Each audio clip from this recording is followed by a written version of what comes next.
नमस्कार दोस्तों, स्वागत है आपका मेरे चैनल पर। मैं हूं Pankaj Matpal, certified financial planner, और आज मैं लेकर आया हूं आपके कुछ सवालों के जवाब।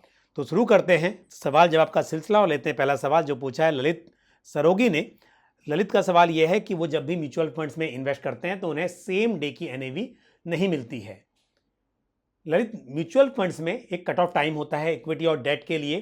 3 o'clock का टाइम जो होता है वो कट ऑफ टाइम होता है, और लिक्विड फंड्स और ओवरनाइट फंड्स के लिए 1:30 PM कट ऑफ टाइम होता है। तो यदि आप कट ऑफ टाइम से पहले एप्लीकेशन सबमिट करते हैं और जो अमाउंट आप इन्वेस्ट कर रहे हैं वो एएमसी के अकाउंट में, म्यूचुअल फंड हाउस के अकाउंट में, वो उस कट ऑफ टाइम से पहले डिपॉजिट हो जाते हैं, तो उस केस में आपको सेम डे की एनएवी मिलेगी। साथ ही मैं आपको ये भी बता दूं कि जब हम कहते हैं कि सेम डे की एनएवी, उसका मतलब वो एनएवी नहीं है जो उस दिन पब्लिश हुई है, बल्कि वो एनएवी जो उस दिन मार्केट क्लोज होने के बाद पब्लिश होगी। तो एग्जांपल के तौर पर यदि आपने 5th ऑफ द मंथ को म्यूचुअल फंड में इन्वेस्ट किया और कट ऑफ टाइम से पहले अमाउंट फंड हाउस के अकाउंट में डिपॉजिट हो गया, तो उस दिन मार्केट आवर्स के बाद जो एनएवी बनेगी उस आधार पर आपको यूनिट्स अलॉट होंगी। और यदि कट ऑफ टाइम के बाद आप एप्लीकेशन सबमिट करते हैं या मनी उसके बाद डिपॉजिट होती है, तो उस केस में आपको फिर नेक्स्ट डे की एनएवी मिल पाएगी। और बढ़ते हैं आगे, लेते हैं अगला सवाल जो पूछा है पंकज कुमार जी ने। पंकज जी का कहना यह है कि उनके पिताजी अभी रिटायर हुए हैं और उन्हें 44 लाख रुपए लमसम में मिले हैं। पंकज जी जानना चाहते हैं कि वो इन पैसों को किन म्यूचुअल फंड स्कीम्स में इन्वेस्ट कर दें ताकि उन्हें रेगुलरली एसडब्ल्यूपी के जरिए एक फिक्स अमाउंट मिलता रहे और जो प्रिंसिपल अमाउंट है वो सेफ रहे, यानी कि सिर्फ पैसे इतने बढ़े कि वो इन्हें रेगुलरली मिलते रहें। पंकज जी, आपको पता है कि म्यूचुअल फंड्स में रिटर्न्स गारंटीड नहीं होते हैं। तो यदि आप म्यूचुअल फंड्स में पैसे इन्वेस्ट करते हैं और वहां पर एसडब्ल्यूपी करते हैं, तो एसडब्ल्यूपी में आपको एक राशि तय करनी होगी। अब मान लीजिए आप एक छोटी राशि भी तय करें कि आपने मान लीजिए 44 लाख रुपए इन्वेस्ट कर दिए या कोई भी दूसरा अमाउंट इन्वेस्ट किया और तय किया कि हर महीने आपको 20,000 25,000 विड्रॉ करने हैं। लेकिन क्या गारंटी है कि म्यूचुअल फंड में हर महीने पैसे बढ़ेंगे या हर साल बढ़ेंगे? म्यूचुअल फंड्स में हम इक्विटी फंड्स की भी यदि बात करें तो लॉन्ग टर्म में हम एक एवरेज मान के चलते हैं कि आपको 12% 13% का रिटर्न मिल पाएगा। लेकिन इसका मतलब यह बिल्कुल भी नहीं है कि आपको महीने दर महीने या साल दर साल सेम रिटर्न्स मिलते रहेंगे। अब मान लीजिए आपने 12% भी छोड़ दीजिए, आपने 6% 5% का भी एक कैलकुलेशन कर लिया और समझा कि इतना पैसा मैं विड्रॉ करता रहूं, और यदि किसी महीने या किसी साल में म्यूचुअल फंड में बढ़ोतरी हुई नहीं, या यह भी हो सकता है कि और भी यहां पर गिरावट हो गई, और आपने क्योंकि एसडब्ल्यूपी किया हुआ है तो अमाउंट फिक्स किया हुआ है। मान लीजिए कि आपने 44 लाख रुपए इन्वेस्ट किए और आपने तय किया कि आप 44 लाख रुपए का 10% के हिसाब से, यानी कि 4,40,000 रुपया सालाना विड्रॉ करेंगे, और मार्केट गिर गया और यहां पर आपको प्रॉफिट होने के बजाय थोड़ा नुकसान हुआ, तो ऐसे में क्या होगा?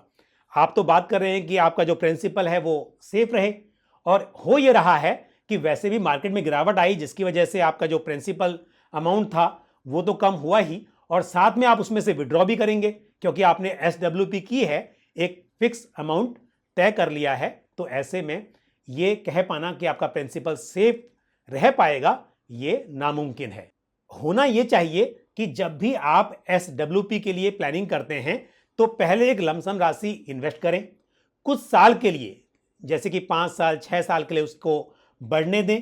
तो क्या होगा, मान लीजिए कि आपने 10 लाख रुपए इन्वेस्ट किए और 5 साल के बाद वो 10 लाख बढ़कर 16-17 लाख या 20 लाख बन गए। अब आपको पता है कि 10 लाख आपका जो प्रिंसिपल अमाउंट था उसके ऊपर बाकी जो है वो प्रॉफिट है। फिर आपने एक फिक्स अमाउंट की एसडब्ल्यूपी कर ली, तो उस केस में एटलीस्ट जो आपने प्रिंसिपल अमाउंट इन्वेस्ट किया था वो सेफ रह पाएगा, क्योंकि यदि मार्केट में और ज़्यादा तेजी नहीं भी आती है, आपका अमाउंट बढ़ता नहीं है किसी साल में, या फिर थोड़ी बहुत गिरावट भी आ जाती है, तो उस केस में एटलीस्ट आपका प्रिंसिपल सेफ है। आप जो विड्रॉ कर रहे हैं, जो आपने पिछले 4-5 साल में जब आपने अमाउंट को ग्रो होने दिया था, जो अमाउंट उस वक्त पर बढ़ गया था, आप सिर्फ उसमें से विड्रॉ कर रहे होंगे। लेकिन यदि आप अभी इन्वेस्ट करते हैं और इमीडिएटली या 1 साल के बाद ये सोचते हैं कि उसमें से आप एक निश्चित राशि, एक फिक्स अमाउंट विड्रॉ करना स्टार्ट कर दें, तो यहां पर यह कह पाना कि प्रिंसिपल आपका बचा रहेगा, ये बहुत ही मुश्किल है। और आपको मेरा सजेशन यह है कि यदि आपके फादर के पास 44 लाख रुपीस हैं,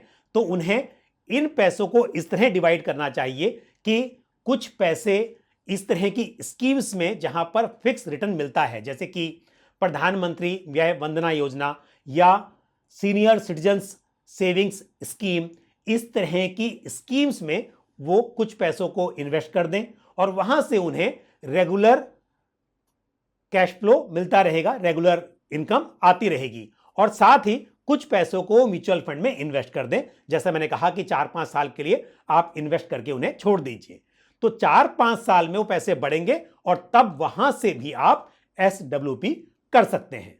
और जहां तक स्कीम का सवाल है, मैं आपको सलाह दूंगा कि आप कुछ हाइब्रिड फंड्स में इन्वेस्ट कर सकते हैं, जैसे कि ICICI prudential balance advantage fund, ये एक डायनेमिक एसेट एलोकेशन फंड है, या फिर ICICI prudential equity and debt fund, आप इसे भी कंसिडर कर सकते हैं। ये एक अग्रेसिव हाइब्रिड फंड है।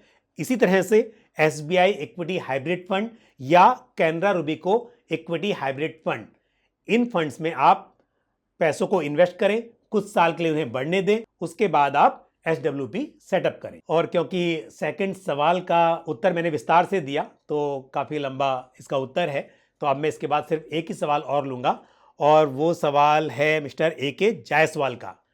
तो जायसवाल जी का कहना यह है कि उनकी डॉटर और उनकी वाइफ कई म्यूचुअल फंड्स में कई साल से एनी वन और सर्वाइवर मोड में इन्वेस्ट करती हैं, और अब क्योंकि उनकी डॉटर जो है वो US से मूव कर रही है, तो ऐसे में उन्हें क्या फॉर्मेलिटीज कंप्लीट करनी होंगी। यहां पर आपको सबसे पहले देखना होगा कि यहां पर होल्डिंग किस तरह की है। यदि आपकी वाइफ फर्स्ट यूनिट होल्डर है और आपकी डॉटर सेकंड यूनिट होल्डर है, तो उस केस में क्योंकि बैंक अकाउंट डिटेल्स जो हैं वो आपकी वाइफ की होंगी, तो आपको यहां पर कोई भी चेंज करने की जरूरत नहीं है।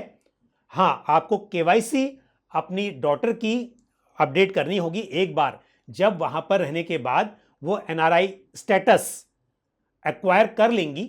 जब वो NRI हो जाएंगी तो उसके बाद उनका KYC आप अपडेट करवा लीजिए, लेकिन इस होल्डिंग में कुछ भी चेंज करने की आपको जरूरत नहीं होगी। और यदि आपकी डॉटर फर्स्ट एप्लीकेंट हैं, तो उस केस में जैसा मैंने कहा, जैसे ही वो NRI हो जाती हैं तो आपको उनका KYC अपडेट करना होगा। अभी क्योंकि रेजिडेंट स्टेटस में KYC हुआ है, उसे NRI स्टेटस में अपडेट करना होगा, और उसके बाद बैंक अकाउंट डिटेल्स भी चेंज करनी होगी, क्योंकि NRI सेविंग्स अकाउंट मेंटेन नहीं कर सकता। एक NRI को अपने सेविंग्स अकाउंट को NRO अकाउंट में कन्वर्ट करना होता है। तो यदि आपकी डॉटर यहां पर फर्स्ट यूनिट होल्डर हैं, तो जैसा मैंने कहा कि उनका KYC अपडेट करके आपको बैंक अकाउंट अपडेट करना होगा, और फिर उनका जो इन्वेस्टमेंट है वो NRI स्टेटस में हो जाएगा।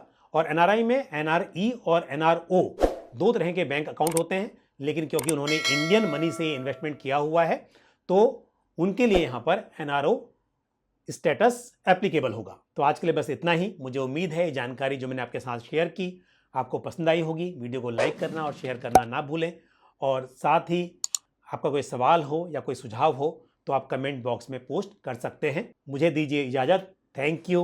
जय हिंद। म्यूचुअल फंड निवेश बाजार जोखिमों के अधीन है। योजना से संबंधित सभी दस्तावेजों को ध्यान से पढ़ें।